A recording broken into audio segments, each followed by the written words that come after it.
The City Mouse and the Country Mouse.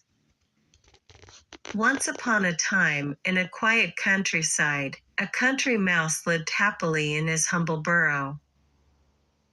He spent his days gathering food from the fields, nibbling on barley and roots.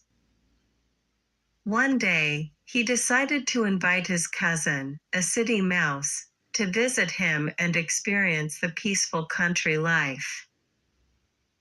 The city mouse, dressed in fine clothes, arrived at the countryside. The two cousins greeted each other warmly, and the country mouse invited his guest to sit down for a meal. The country mouse proudly presented his simple meal, barley, nuts, and roots, on a small wooden table. The city mouse, however, wrinkled his nose in disappointment.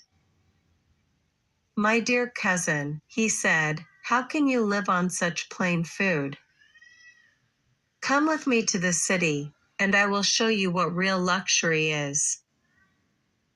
Intrigued by the city mouse's words, the country mouse agreed.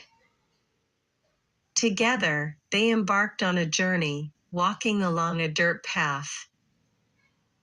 When they arrived at the city mouse's home, a grand dining table was set with the finest cheese, fresh bread, juicy fruits, and delicious cakes.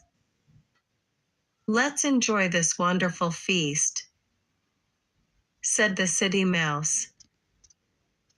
The country mouse eagerly took a bite. Just as they began their meal, a loud noise startled them. Suddenly, a great cat appeared, its eyes gleaming as it pounced toward them.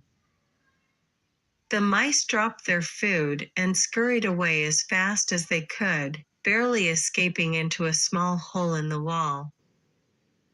The country mouse's heart pounded. "What was that?" he gasped. "That just the cat," said the city mouse casually. "You get used to it." Cautiously, they crept back out to continue their feast, but before they could eat another bite, a servant entered the dining hall. The mice had to run and hide again, peeking nervously from behind a wall as the humans stomped around, nearly stepping on them. The country mouse shivered. "Do you always have to live like this?" The city mouse laughed. "It's just part of city life. But look at all the delicious food." The country mouse, still trembling, shook his head. "Cousin, I see that though you have fine food, you live in constant danger. I would rather have my simple meal in peace than feast in fear." With that, he bid farewell to his cousin and left the grand city behind. The country mouse returned to his quiet home, where the fields stretched wide and the air was calm. As the sun set over the peaceful land, he sat outside his burrow, nibbling on a piece of barley with a content smile. He never envied the riches of the city again. The end.